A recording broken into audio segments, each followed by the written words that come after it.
Мына биз адамдар өзүбүз эле күнөөлүүбүз. Өзүң жумушаң эле мусорка кармалып да. Ушак бүт мусор төгүлгөн жер. Кичинекей балдар буттарын кессе эмне болот? Өлгөн балыктар ушинтип тизилип калат да.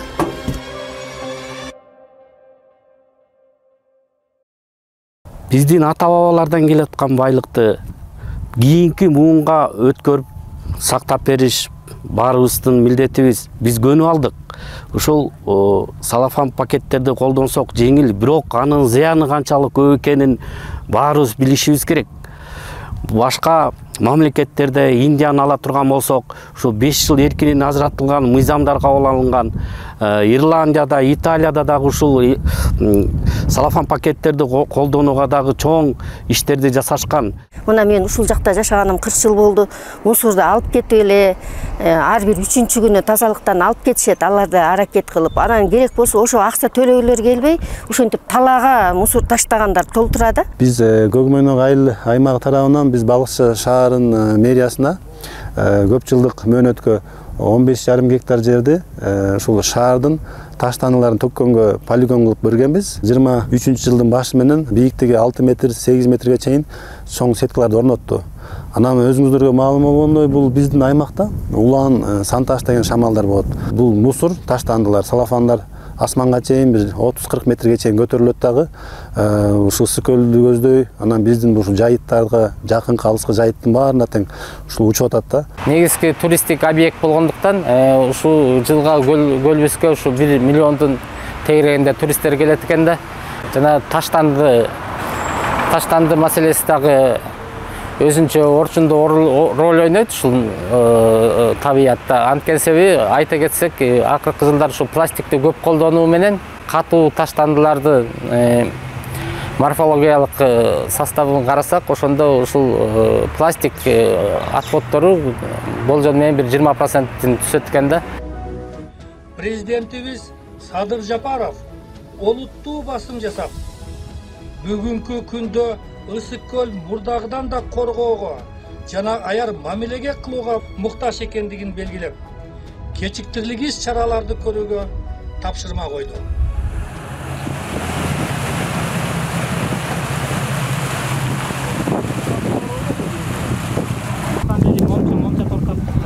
Санатан бери 6-чы торду тартып атабыз. Ошондо ар бир метр 100дөн болгондо 600 метр. Кез ушу тор салып коет дагы кайдыгер мынакей ушун таштак жалат. Же балыкчыкка жарабайт. Өлгөн балыктар ушинтип тизилип калат да.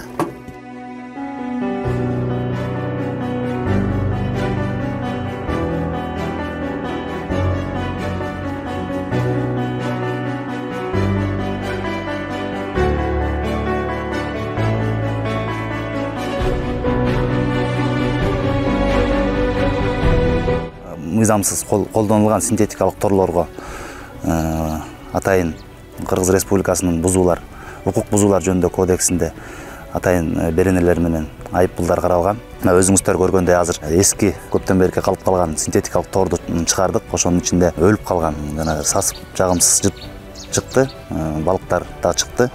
Ал балыктар албетте азыр көлүбүздө жашап аткан түрүү балыктарга дагы зыянын келтирбей койбойт. Кандайдыр бир оорулар чыгышы мүмкүн, андан ушу түрүү жүргөн балыктарга дагы зыяны албетте чоң тиет. Андан сырткары ушул балыктар азыктанып аткан, өлүп калган балыктар, торлор жагымсыз жыт менен сасып ошол тамагына дагы зыян келтирип атат да.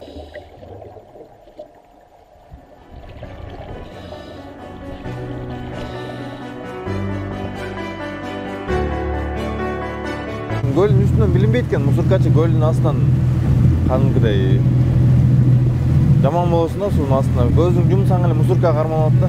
Бүт эле баклажка, суу, пиво бүт эле ырытып беришкен да. Абал өтө оор. Мусор аябай көп.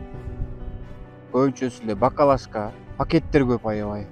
Пакеттер каяктан болот десе, мында ойлонуп келсек шамалдан эле болот экен.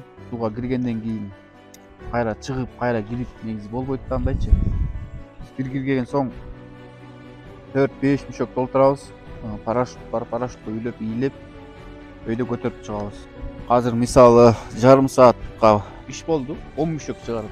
Кантип ушуну сындырып кантип сууга ыргытып ийген адам кантип өзүнүн ошо сезимин кандай болбосун алып билбейм ушуну кантип эми ушуну өзүңөр элестетсеңер эми суунун астына жатат да өзүң тебе элебесиң да башка бирөөнүн баласы тебе эле болсо да кандай деген жүрөк ооруйт да. Жаңы эле түшүп калыптыр.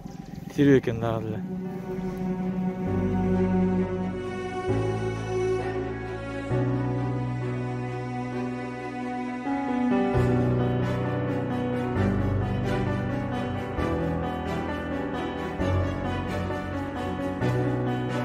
Негизгиси экологиянын бузулуп атканына биз адамдар өзүбүз эле күнөөлүүбүз.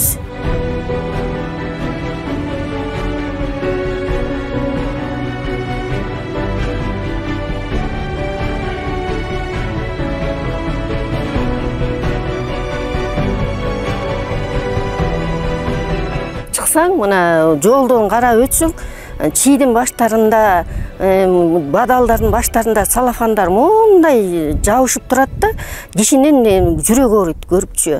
Ал деген көлгө агып атат. Салафан ошол балыкчыда шамал учуруп, эми балыкчыда шамал катуу болот да. Мунун баары бар көлгө түшүп атат. Мындай көлдүн түшкөн кезде көлдүн түбүндө бүт салафан, баклашка. Свалка жактан өтүп баратканда бүт эле карасаң жаман кызыл-тазыл пакет менен гүл болуп калган да, ошол кызыл-тазыл пакет менен гүл болуп калган. Анан аларды көргөндө мындай бир кересте зээнгей туристтер өткөндө ошолорду көрсө кандай ойдо калат. Өзүбүздүн дагы малчыларыбыздын дагы малчыларга аябай зыян келтирип атат. Айрыкча уй баласы ири мүйүздүү мал жейт экен, уйлар. Жегенден кийин бир кандай бир убакта ашказандан топтолуп отуруп, тамак сиңирбей, малды арыктатып, анан өлүмгө душар болуп, бир топ малчыларыбыздын малы кырылып атат да. Анан ошондой эле бул жайыттарыбыз деградация болуп атат. Темир жолдун жээгин айтып коеюн, бу Шанхай рыбачынын башы. Ушак бүт мусор төгүлгөн жер. Ушу мусорга салафандын баары төгүлөт да, шамал менен учуп, саз менен бар көлгө түшөт. Эми ушу биз парламенттен да суранат элек, президенттен да суранат элек, ушу салафанды пакеттерди, ана бу баклашкаларды жойсо. Айнек деген бар, кагаз деген бар. Ушуга өтсөк, ушу кыргыз элинин, бу ырбачынын тургундарынын мнениясы ушундай. Салафан пакеттерден колдонбостон, экологиялык пакеттерди мындайча айтканда ошол кездемеден жасалган, жана ушул терс зыян алып келбеген ошо баштыкчаларды колдонсок эң сонун болот. Мен ошо желим баштыктарды тыюуга мен нафси устоо макулмун. Жээкте эле жатат. Кичинекей балдар буттарын кессе эмне болот? Не деген ушундук? Бул бул жерден көрүнүп турат. Суунун асты көрүнбөйт. Суунун астында аябай көп ушундайларчы. Ушулардын айынан мына перчаткаларыбыздын баары айрык, тытылык бүт кесип кетет, неметип кетет. Тазалыкты сактаганга өтө суранып кетет элем. Мусорларды ыргытпай эле койсоңор. Анан бул биринчи күйгөй, экинчи көйгөйүбүз бул тоорчо. Мисалы бу жерде деле иштеп атып деле тоорго илинген күн болот. Суунун астына адам куткаруу издөө болуп атканда да тоорлор болот. Өзүбүз оролобуз, бычак алып жүрөбүз.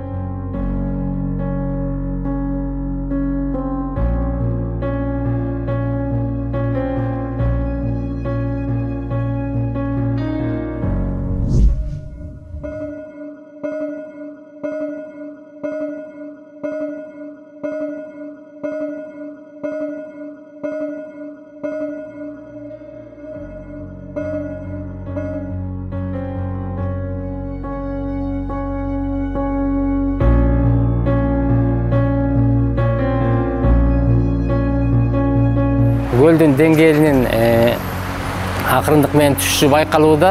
Буга эмне шарт болуп атат? Буга биринчиден жана айткандай климаттын өзгөрүшүнөн тышкары ушул антропогендик таасирлер да болуп атат.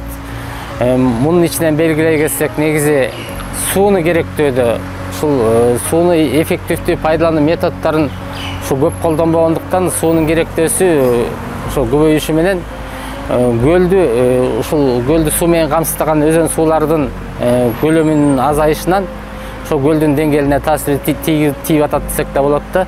Урматтуу мекендештер, бүгүнкү күндө таштанды маселеси курч бойдон калып чоң көйгөйгө айланууда.